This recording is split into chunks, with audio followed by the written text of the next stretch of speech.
Friend नमस्ते, स्वागत है मेरे चैनल में। आइए सुनते हैं गणेश चतुर्थी गीत।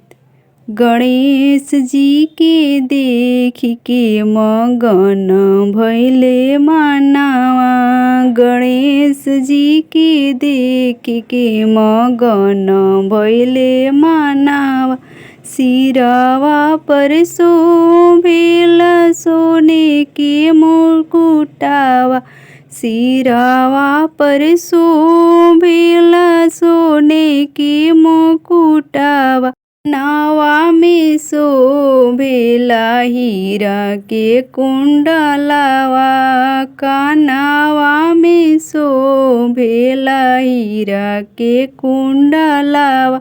गणेश जी के देख के मगन भइले मानवा, गणेश जी के देख मगन भइले मानवा। मस्तक पर शोभेला सिंदूरा के टिकावा, मस्तक पर शोभेला सिंदूरा के टिकावा। पियर जनेऊ शोभे कनवा के बिचवा, पियर जनेऊ शोभे कनवा के बिचवा। गणेश जी के देख के मगन भइले मानवा, गणेश जी के देख के मगन भइले मानवा। कमर में करधनिया शोभे शोभेला पीताम्बर, कमर में करधनिया शोभे शोभेला पीताम्बर। दोनों हाथे शोभेला सोने के कंगनवा, दोनों हाथे शोभेला सोने के कंगनवा।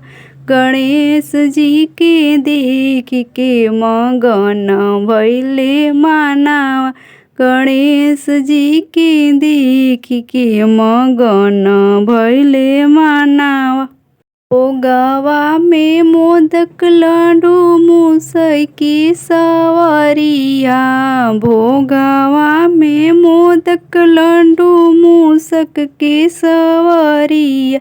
रिधि सीधी नीक लागे गणपति के संगवा, रिधि सीधी नीक लागे गणपति के संगवा।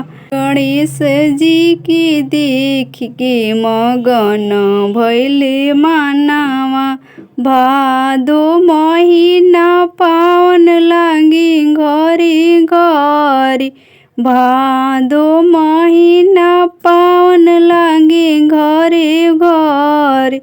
घर घर पूजन होला गणपति भगवान के, घर घर हो पूजन होला गणपति भगवान के। लिहले जनम शुक्ल पक्ष चतुर्थी दिनवा, लिहले जनम शुक्ल पक्ष चतुर्थी दिनवा।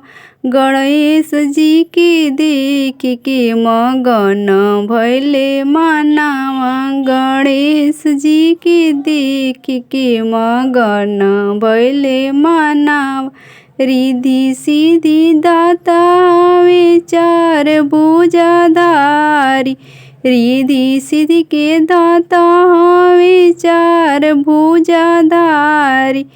सबसे पहिले होला गौरी नंदन के पूजनवा, सबसे पहिले होला गौरी नंदन के पूजनवा।